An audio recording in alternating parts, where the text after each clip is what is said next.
So the Leviathan starter set contents have now been revealed at Warhammer Fest, and there has also been a potential price point being thrown around of £150, which actually seems really good value to me. I will be doing a video on that just as soon as we've had proper confirmation, but based on an upcoming giveaway or competition that GW seem to be running, it seems that that may well be a fairly reliable estimate of the price of this box. So if you were looking for an all-round price point for this upcoming box, that is probably what it's going to be. And for what you get, including the rulebook and all the models and everything, I think that's actually pretty damn good. So that's actually built a lot of hype for this set, even more than I already had, even as a non-Tyranid player. But the reason for this video today is that based on what we've seen from the box, there is a potentially interesting model/lore setup for the Dark Angels that I wanted to share with you in case you weren't aware of it, and also get some of your opinions on. The set is, as we all know,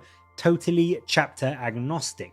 You can use it if you are an Ultramarine, a Blood Angel, a White Scar, or a Dark Angel. All of the units in the box will be usable by any chapter. And that's where it gets interesting, because in the set are of course the brand new gorgeous looking Sternguard Veterans. And if these indeed are usable by all chapters no matter what, then does it mean that Dark Angels can now use Sternguard Veterans?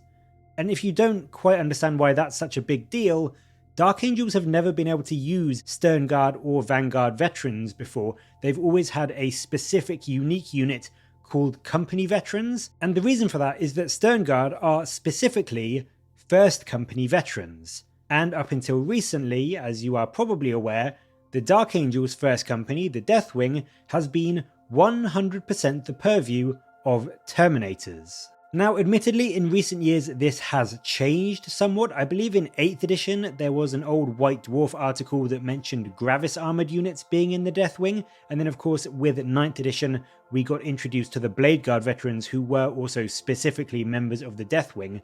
So there is a precedent for non-Terminator units to now be in the Deathwing, but Sternguard has just kind of come out of the blue, and to me it feels just a bit different. They are older, Firstborn inspired units, unlike Gravis or Bladeguard, which sort of came with the whole Primaris wave. I know these new Sternguard are Primaris sized, but this still feels like a redone Firstborn unit being inducted into the Deathwing when it never has been before. And I think that even though Dark Angels technically have been able to use Sternguard models before, we've always had them in this separate Company Veterans loadout, but the actual datasheet has been largely identical, so a lot of people just used the Sternguard models as Company Veterans because the weapon options and the war gear they could take was pretty much the same.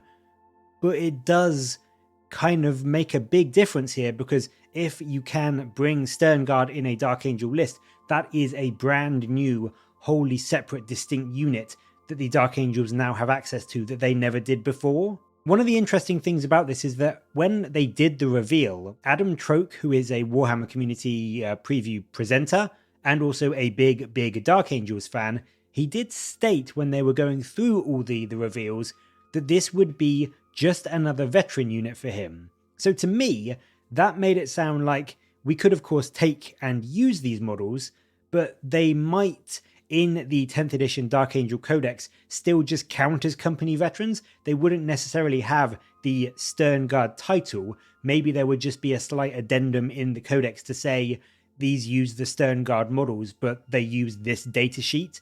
So I don't know if that would be too much work, because the whole point of 10th is simplifying things down and condensing it and making it just easier to get into and not having to scroll through 20 books.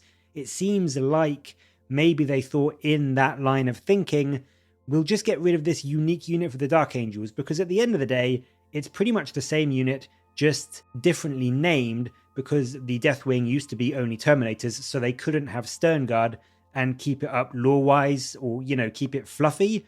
But now that they've already kind of introduced new units into the Death Guard, maybe they will just think, you know what, Sternguard can go in there too, and we can just get rid of Company Veterans. Dark Angels just have Sternguard, they are Deathwing, they can be painted bone, just deal with it.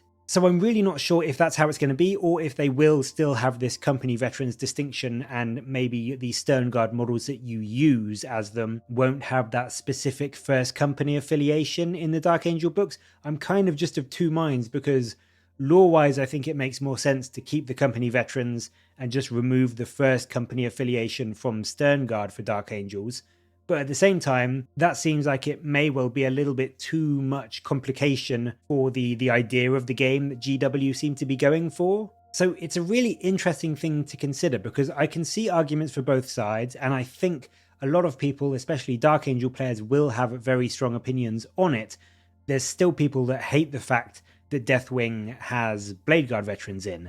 And I mean, I'm kind of okay with it, to be honest. I've been a Dark Angel player for 26 odd years, so I'm not trying to sound like I know them better than anyone else or anything like that, but to me, I like the fact that Deathwing can run all Terminators. In the books and the codexes, it's always said that Deathwing veterans wear Terminator armor, and they're one of the few chapters, if not the only chapter, that can outfit the entire Deathwing, their entire first company, in Terminator armor.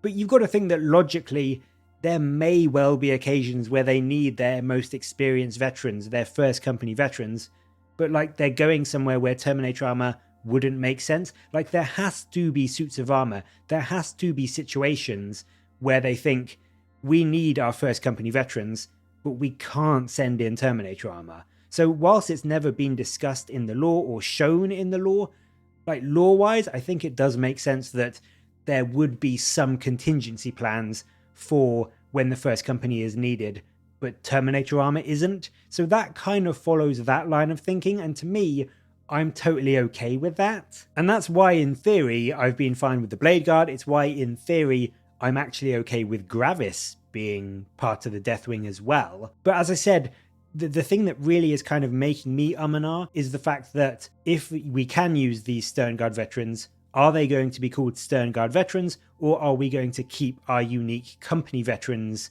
datasheet and our company veterans sort of name and just use these models as it? Because if we can use Sternguard, that also opens up the door to eventually, when they get redone, Deathwing being able to use Vanguard veterans, because they are also first company veterans.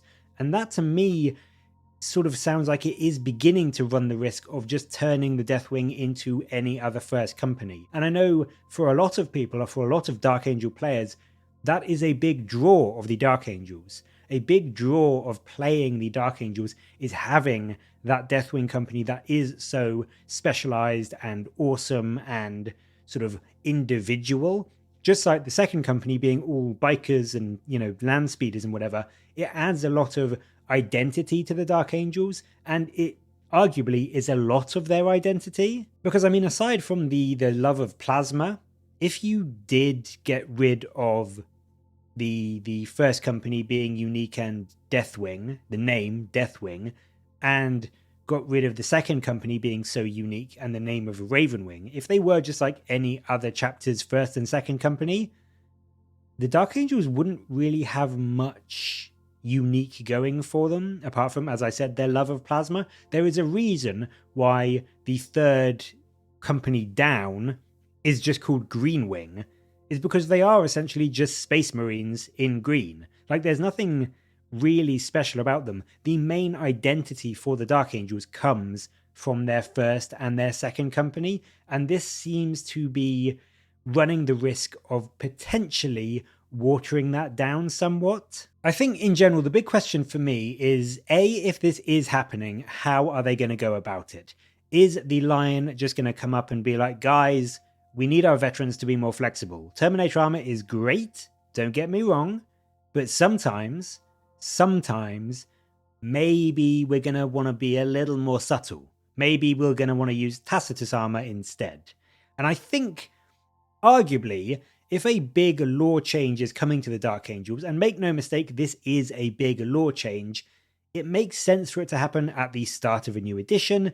It makes sense for it to happen with a newly returned Primarch sort of bringing that change. Because let's be honest, if the Lion does return and they write it into the lore that he wants to change up the Deathwing, who's going to argue with him, really? Like, if he comes back and tells Azrael, you've been doing a good job, but we need to change the Deathwing, it's not working how I want it to, And, with the new things that are happening in the galaxy, we need to be more sort of flexible with it.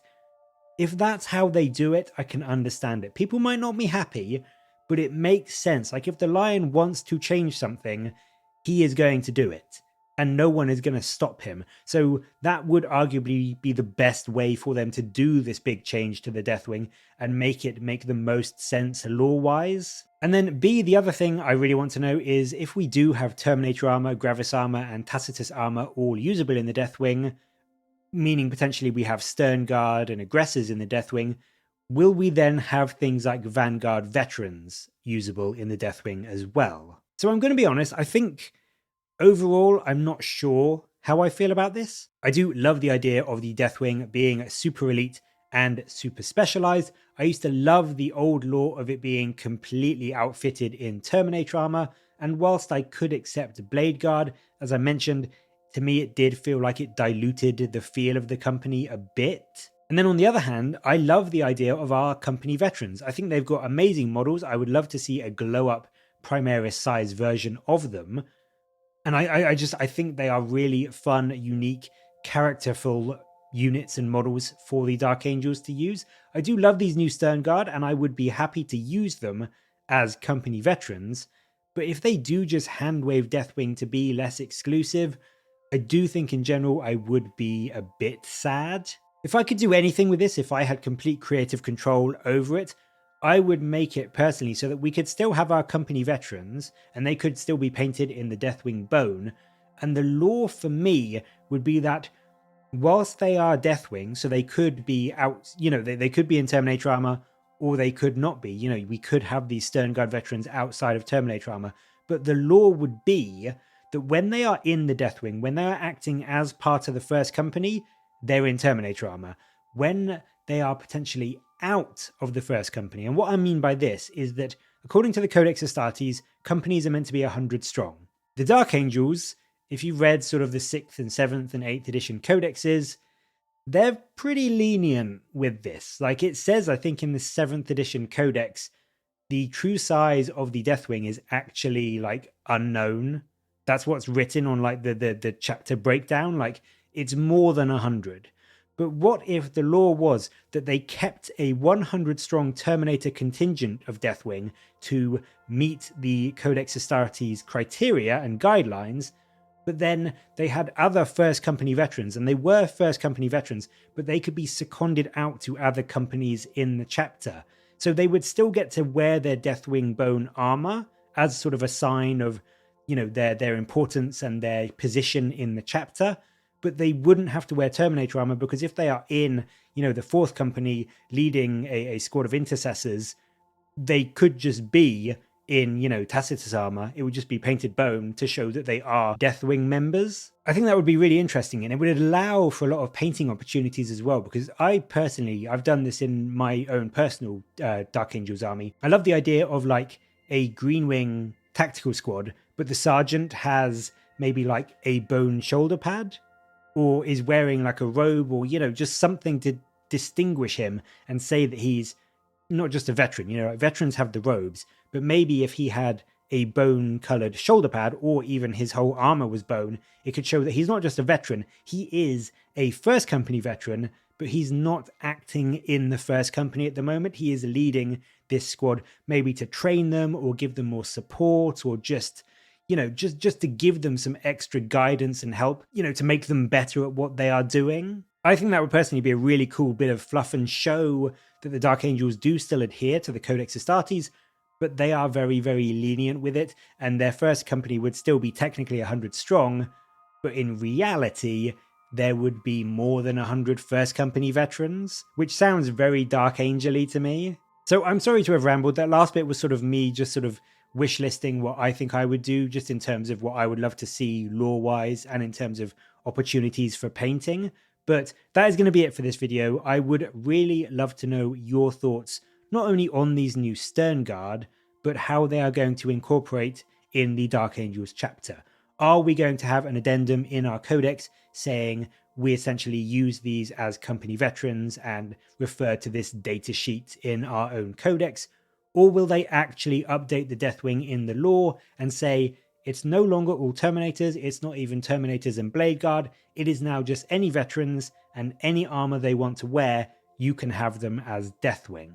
And leading on from that, if that is the case, do you think that will mean we will eventually see some Deathwing Vanguard veterans in addition to the Sternguard veterans? Let me know what you think will happen as we go into 10th edition with regards to this, and also what you would like to see happen in terms of how they approach the Sternguard veterans being incorporated into the Dark Angels. Thank you again ever so much for watching, and again I do apologise that this video rambled on a little bit. It's just a topic that, as a Dark Angel player, I am quite passionate about, and I do love the idea of it. I know a lot of people are going to have strong opinions about it, and I don't want it to come across as though I don't care that the Deathwing may not be Terminator only anymore. Well, it's not Terminator only anymore, but you know, I do care about that. Like, that does impact me, and it's sort of, there is a feeling of sadness in there. But at the same time, I think that they could take it forward in a way that made sense and potentially make the Deathwing even more interesting by making it, as I said, a company that is Terminator only, but does actually have other first company veterans that are spread out throughout the chapter. I think that would arguably be an even cooler way to sort of show off that the Dark Angels follow the Codex, but not really. But anyway, I'm starting to ramble again, so I won't do that. Thank you ever so much for watching. Please do let me know your thoughts and opinions and theories down below. And as always, please do like and subscribe if you would like to see more Warhammer content from me. Until next time though, I will catch you later, guys.